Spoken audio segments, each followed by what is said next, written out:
Hello students, welcome back to my YouTube channel professor Shubham Tiwari. बात करेंगे आज आपके FY BAF and TY BCom semester 5। FY BAF में अगर आप हैं तो सेमेस्टर 1 एंड टीवाई बीकॉम में अगर आप हैं तो सेमेस्टर 5 के चैप्टर नंबर 1 प्रैक्टिकल क्वेश्चन पे सीधा हम लोग बात करेंगे। यहाँ पे थ्योरेटिकल क्वेश्चंस की बात नहीं करेंगे, थ्योरेटिकल क्वेश्चन लास्ट में बात करेंगे इंपॉर्टेंट क्वेश्चंस के साथ में, एंड आपको कॉन्सेप्ट एक्सप्लेन करा के भी दिया जाएगा।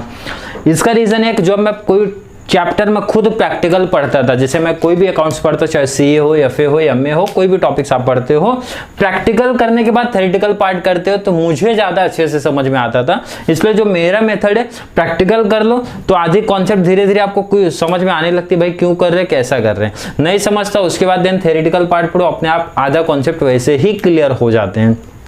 एंड बहुत सारे स्टूडेंट्स का अलग अलग सजेशन है, बहुत लोग पहले थ्योरेटिकल पार्ट करते हैं बाद में प्रैक्टिकल करते हैं, तो आपके ऊपर डिपेंड करते हैं। बट प्रैक्टिकल हमारे लिए ज्यादा इंपॉर्टेंट है, इसलिए मैं सीधा प्रैक्टिकल टॉपिक पे आता हूँ।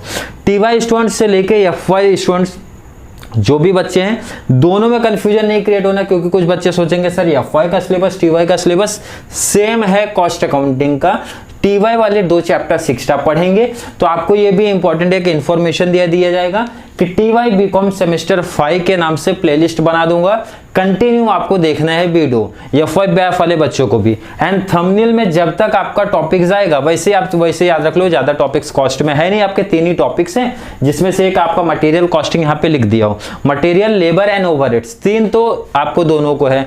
इसके बाद जो आपका नेक्स्ट आगे के 2 टॉपिक एक्स्ट्रा बचेंगे हमारे कॉस्ट शीट वाले और टीवाई को है, बैफ को नहीं है। तो जहां तक मीन्स आपके material costing, labour and overheads की जो प्लेलिस्ट जब बनेगी तो थंबनेल में क्लियर ऐड रहेगा वहां पे एफवाई बैफ ऑब्लिक करके टीवाई बीकॉम, कोई कंफ्यूजन आप लोग को क्रिएट नहीं होनी चाहिए। प्लेलिस्ट में नंबर 1 #1-2 करके मेंशन रहेगा। सर #2 कहां से आ गया, 1 कौन सा है, तो ये एफवाई बैफ वालों का सिलेबस पेपर पैटर्न #1 हो गया। टीवाई बीकॉम सेम 5 वाले बच्चों का जो भी पहला टॉपिक था mean syllabus and paper pattern, ये आपका मतलब उसमें नंबर 1 हो गया। #2 तो मतलब अब जो प्लेलिस्ट बनेगी #1 आपका मतलब सिलेबस पेपर पैटर्न हो गया दोनों लोग के लिए। 2 से स्टार्ट होगी सीरीज। एंड मेरा काम क्या रहता है, पहले तो आपको ये एग्जैक्ट बता दो भाई सब में कितने सिलेबस में आपके मतलब कोई टॉपिक आपने पिक किया, मटेरियल कॉस्टिंग जिस भी कॉलेज से है, जहाँ पे कोचिंग ले रहे हो, जहाँ पे भी क्लास ले रहे हो, ये चीज क्लियर कर लो। अभी तक ये पढ़ा के हो गई होगी टॉपिक, तो सर इसमें से ऐसा कोई टॉपिक तो नहीं जो आपने नहीं सुना या फिर नहीं प्रैक्टिस किया। नहीं प्रैक्टिस किया तो आपने गलती कर दी है, प्रैक्टिस करना है आपको। क्या क्या चीजें, इसके बाहर कोई कॉन्सेप्ट नहीं है। प्रैक्टिकल की बात करो, इसके बाहर कोई कॉन्सेप्ट नहीं पूछा जाएगा। हर एक चीज, हर एक टाइप के सम्स की यहाँ पे बात करने वाला हूं, ध्यान से रखना। अगर मैं बात करूं पहले प्रैक्टिकल का ही चल रहा है, ठीक है। प्रैक्टिकल कितने पार्ट में टॉपिक आपका डिवाइड करता है, तो प्रैक्टिकल बात करेंगे। नंबर 1 मैंने लिखा है स्टॉक लेबल, बहुत सारी जगह पे नहीं पढ़ाया जाता, तो ये आपको मिस्टेक्स नहीं करना है। अगर आप टीवाई अदरवाइज एफवाई बैफ के हो, सीधा प्रैक्टिकल क्वेश्चन 8 मार्क्स का बनता है, सीधा प्रैक्टिकल आ गया तो 8 मार्क्स लेके चले जाएगा आपका। सेकेंड, बहुत सारे बच्चे, मैं बता रहा हूं प्रॉब्लम्स क्या होती है इस टॉपिक में, वो क्या करेंगे ना, यही रट के बैठेंगे। मैं बोलता हूं इंपॉर्टेंट है, ठीक है, इंपॉर्टेंट है ये टॉपिक, बट ऐसा नहीं कि स्टॉक लेबल आता नहीं है क्वेश्चन। स्टॉक लेबल का क्वेश्चंस भी बनता है। इनके साथ सिर्फ यही करके कि स्टॉक लेबल का क्वेश्चन बन गया तो प्रॉब्लम क्रिएट होना फिक्स हो जाएगा। एंड यहाँ पे इन्वेंट्री टर्नओवर रेशियो का भी क्वेश्चन बनता है, 5 से % ही चांस है, बट बन गया प्रॉब्लम क्रिएट हो जाएगी आपके लिए। उसके बाद ये प्रॉब्लम सबसे ज्यादा यहां पे लेके रखा हूं मैं 4th EOQ, economic order quantity वाले कॉन्सेप्ट। देखो यहाँ पे सिंपल से फिर से बात करूं, टोटल प्रैक्टिकल 4 पार्ट में आपका डिवाइड है। सर कौन कौन सा, स्टॉक लेबल है, सेकंड हमारा स्टॉक लेजर है, थर्ड हमारा इन्वेंट्री टर्नओवर रेशियो है, 4th हमारा EOQ, इकोनॉमिक ऑर्डर क्वांटिटी वाला कॉन्सेप्ट है। आई होप 4 टॉपिक आपके क्लियर होंगे। अब पहले टॉपिक में कितने फॉर्मूले हैं, क्या क्या करना होता है सर, वो भी चीज मैं इसी वीडियो में लिख दिया हूं। ये आपका एक तरीके से इंट्रोडक्शन वीडियो है, आपको इसमें ये आइडिया चल जाएगा कितने टाइप्स के सम है, किसका क्या फॉर्मूला है, वो आप इसको नोट डाउन करके रट लेना, याद कर लेना, जो भी करना कर लेना। लास्ट में जब थ्योरेटिकल पार्ट चलेगा तो उसमें आपको ये भी कॉन्सेप्ट समझाया जाएगा कि ये फॉर्मूला क्यों अप्लाई हो रहा है, इसके पीछे क्या लॉजिक चल रहा है। अभी तो फिलहाल आपको लिख के सिर्फ रटने वाला कॉन्सेप्ट करना है।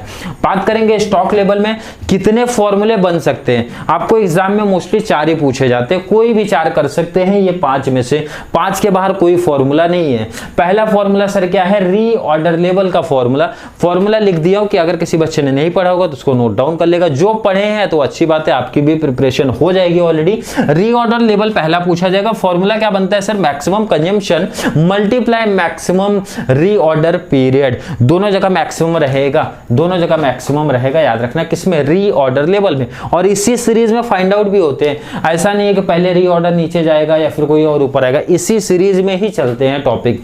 सेकंड बात करेंगे मिनिमम लेवल का फॉर्मूला, क्लियर मेंशन रहेगा, ध्यान रखना प्रैक्टिकल सम दिया, नीचे मेंशन रहेगा भाई ये चीज फाइंड आउट करो, कोई भी चार इसमें से मेंशन कर देगा। सेकंड की बात करेंगे मिनिमम लेवल क्या बोलता है? Stock order level minus bracket बोल रहा है normal consumption multiply normal reorder period. अब इसको याद करने का भी ट्रिक रहता है कि भाई मिनिमम में क्या करना है, ब्रैकेट के अंदर दोनों क्या रहेंगे सर? मिनिमम के इसके अंदर दोनों क्या रहेंगे सर? नॉर्मल रहेंगे, क्या रहेंगे? नॉर्मल, एंड बाहर रहेगा रीऑर्डर लेवल रहेगा। नेक्स्ट बात करेंगे मैक्सिमम लेवल में आएंगे तो क्या करना पड़ेगा sir? Reorder level plus reorder quantity, reorder level plus reorder quantity में से माइनस कर दूंगा दोनों मिनिमम को। कौन से दोनों minimum? Minimum consumption multiply minimum reorder period. तो ये सब लॉजिक लगाना, मैक्सिमम आएगा तो दोनों मिनिमम रहेंगे ब्रैकेट वाले अंदर, जब आपका मिनिमम आएगा तो दोनों नॉर्मल वाले रहेंगे अंदर, जब आपका रीऑर्डर पीरियड चलेगा तो दोनों रहेंगे आपके मैक्सिमम।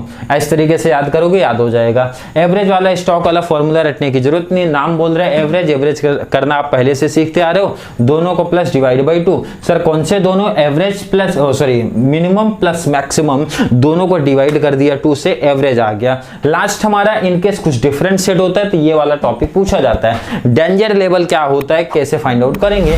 तो average consumption multiply emergency reorder period. Stock level में इसके बाहर का कोई सम नहीं है, कोई फॉर्मूला नहीं, कोई कॉन्सेप्ट नहीं है, यही फॉर्मूला रट लो, 8 नंबर का क्वेश्चन सीधा सीधा बनेगा तो 8 नंबर आपको मिल जाएंगे। आई होप कोई डाउट कोई कंफ्यूजन नहीं हुआ होगा।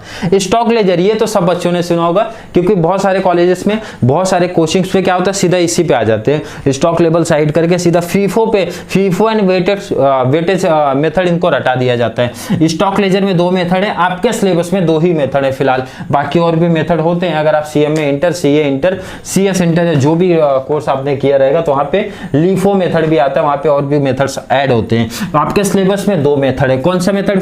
FIFO method. FIFO means first in first out method होता है। सेकंड हमारा वेटेड एवरेज मेथड। दोनों इंपॉर्टेंट है इस टॉपिक में। अगर मुझसे पूछोगे सबसे ज्यादा इंपॉर्टेंट कौन है तो मैं इसको रखूंगा सबसे ज्यादा इंपॉर्टेंट में, क्लियर हो, सबसे ज्यादा इंपॉर्टेंट। बट ऐसा नहीं बोलूंगा मैं कि कोई टॉपिक और प्रैक्टिस मत करके जाओ, प्रॉब्लम्स क्रिएट होगा, क्योंकि कॉस्ट अकाउंटिंग ऐसा सब्जेक्ट है बैफ के लिए भी एंड टीवाई बीकॉम के लिए भी सबसे ज्यादा स्कोरिंग की अगर बात करोगे तीनों अकाउंट्स में, टैक्स में सबसे ज्यादा स्कोर करा के देगा आपको कॉस्ट अकाउंटिंग।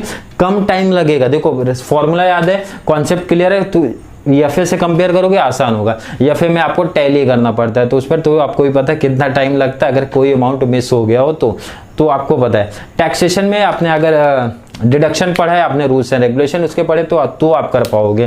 तो कॉस्ट अकाउंटिंग का फॉर्मूला अदर टॉपिक से बहुत सिंपल जाता है, बहुत कम टाइम लेता है और अच्छा स्कोर करा के देता है। ये सब्जेक्ट ऐसा है, इसलिए एक एक टॉपिक बहुत अच्छे तरीके से आप लोगों को करके लेना है।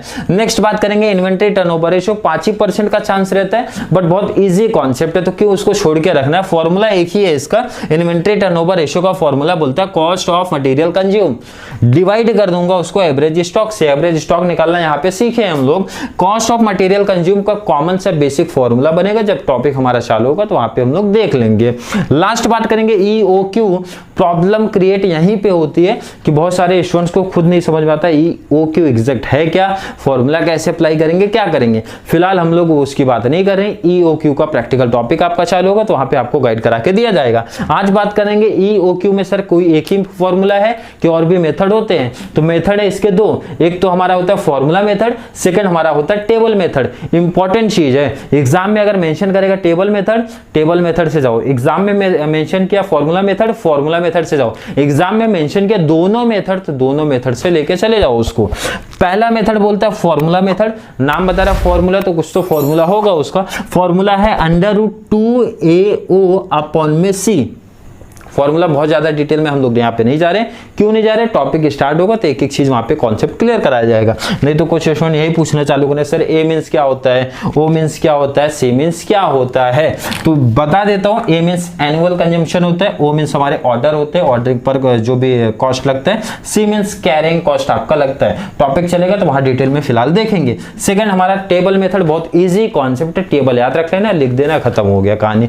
याद रख लेना एंड उसको कॉन्सेप्ट को समझना भी है थोड़ा सा। कॉन्सेप्ट ऑलरेडी पढ़ते तो आपको खुद समझ में आ जाता सर क्यों प्लस हो रहा है, कैसे टेबल आया है। तो आई होप आपको एटलीस्ट ये तो क्लियर पता चल गया होगा कि एफवाई बैफ वाले बच्चे एंड टीवाई बीकॉम के मटेरियल कॉस्टिंग में कितने प्रैक्टिकल टॉपिक्स हैं। जो बच्चों ने पहले से ही चारों टॉपिक के बारे में अच्छे से पता होगा तो उनके लिए बहुत अच्छी बात है। बट जो बच्चे टीवाई बीकॉम एफवाई बैफ के, उनको अभी तक इसमें से कोई ऐसा टॉपिक रह गया होगा जिसके बारे में उन्होंने प्रैक्टिस नहीं किया होगा, ना कॉलेज में ना कोचिंग में, तो वो लोग क्या करेंगे, कोई टॉपिक मिस नहीं करना है। प्रैक्टिकल 5% भी चांस है, प्रैक्टिस करके जाना है। थर्ड ईयर में परसेंटेज अगर बनाना है तो अच्छा सा। मैंने बताया कॉस्ट अकाउंटिंग ऐसा है जो आपका परसेंटेज इंक्रीज करके देगा कंपेयर टू एफए से। एफए वगैरह में प्रॉब्लम्स क्रिएट होती है, थ्योरेटिकल पार्ट में प्रॉब्लम क्रिएट होती है। तो ये ऐसा सब्जेक्ट है अच्छा स्कोर करा के आपको देगा। तो अदर सब्जेक्ट में जहां पे आपके मार्क्स कम हो रहे वो थोड़ा सा अच्छा करके देगा। एंड कॉस्ट अकाउंटिंग ऐसा सब्जेक्ट है, एवरेज स्टूडेंट की बात करूं, टीवाई बीकॉम वालों की अगर बात करूं ना, 80+ आराम से जाएगा। 80+ एवरेज स्टूडेंट्स की मैं बात करूं जो बच्चे पढ़ने में एवरेज होंगे। एंड जो तो भाई पढ़ने वाले ज्यादा स्कॉलर से ज्यादा अच्छे वाले पढ़ने वाले हैं तो उनका तो उतने ज्यादा स्कोर होने के चांसेस रहते हैं। तो आपको करना क्या है, आपको सिंपल सा, जो टैलेंटेड बच्चे होते हैं मतलब पढ़ने में बहुत ही ज्यादा एफिशिएंट है, तो उनको क्या करेंगे, मेथड उनको देखो। जो मेरा मेथड था, मैंने क्या किया, एक टॉपिक टीवाई लेवल में भी ऐसे ही प्रैक्टिस किया था, बैफ मैंने लिया था, 75 में से 70 मार्क्स मिला था कॉस्ट अकाउंटिंग में।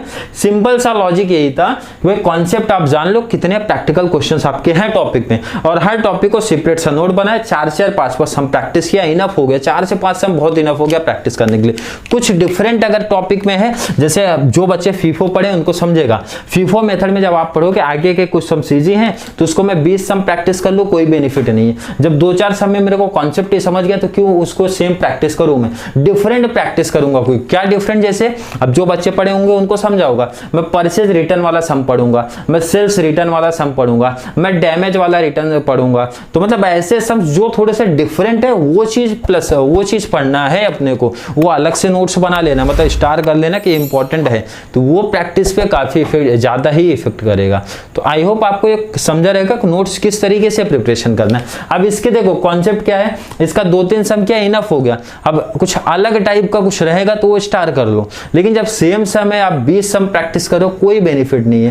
तो ये एफिशिएंट वर्क हमारा नहीं हुआ भाई। हमारा सम क्या है, फीफो मेथड या कोई भी कॉन्सेप्ट आ ले रहे हो, अगर सेम सम आपके सिलेबस में है तो क्यों 20 सम प्रैक्टिस करेंगे। 4 सम आपके फेयर बुक में, 4 सम आपके रिवीजन नोट्स में रेडी हो गया, बहुत इनफ चीज हो गई है। फॉर्मूला आपने एक जगह पे लिख लिया। तो फीफो मेथड की बात करो, बहुत सारे बच्चों को मैंने देखा 20 सम प्रैक्टिस कर रहे, क्यों कर रहे हो भाई। 5 सम किया, कॉन्सेप्ट क्लियर, खत्म। उसके बाद आप अलग करो, जो डैमेज वाला है, रिटर्न वाला है, सेल्स रिटर्न वाला, अदर कुछ ऐसा कॉन्सेप्ट वो प्रैक्टिस करो ना, ज्यादा बेस्ट रहेगा आप लोग के लिए।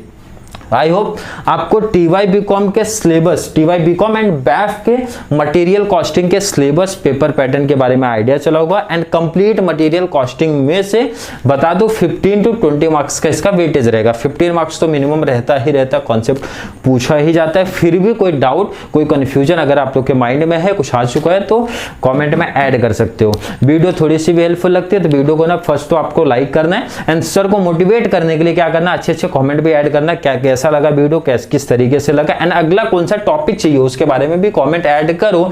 टीवाई बीकॉम का सिलेबस का अभी तक की कोई वीडियोस नहीं आ रही थी, सिलेबस पेपर पैटर्न का ही बनाया था, बट जितना ज्यादा बच्चों का कमेंट आएगा उतनी जल्दी जल्दी आपकी वीडियोस भी आते रहेंगी।